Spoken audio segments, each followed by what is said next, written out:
اللہ کے نام سے جو سراسر رحمت ہے، جس کی شفقت ابدی ہے۔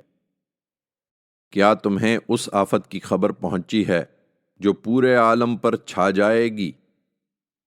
کتنے چہرے اس دن اترے ہوئے ہوں گے، نڈھال، تھکے ہارے، وہ دہکتی آگ میں پڑیں گے۔ انہیں ایک کھولتے ہوئے چشمے کا پانی پلایا جائے گا۔ ان کے لیے جھاڑ کانٹوں کے سوا کوئی کھانا نہ ہوگا جو نہ توانا کرے گا نہ بھوک مٹائے گا۔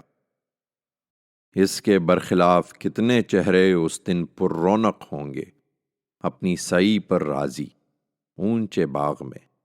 وہاں کوئی بیہودہ بات نہ سنیں گے۔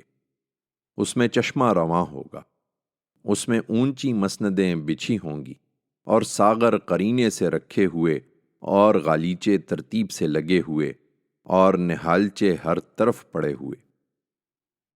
یہ نہیں مانتے تو کیا اونٹوں کو نہیں دیکھتے کہ کیسے بنائے گئے، اور آسمان کو نہیں دیکھتے کہ کیسے اٹھایا گیا، اور پہاڑوں کو نہیں دیکھتے کہ کیسے جمائے گئے، اور زمین کو نہیں دیکھتے کہ کیسے بچھائی گئی؟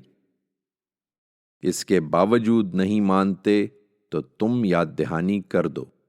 اے پیغمبر، تم یاد دہانی کرنے والے ہی ہو، تم ان پر کوئی داروغہ نہیں ہو۔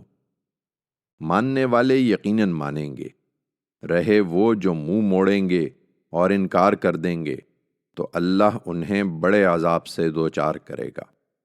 یقیناً انہیں ہمارے پاس ہی پلٹنا ہے، پھر ان کا حساب بھی ہماری ہی ذمہ داری ہے۔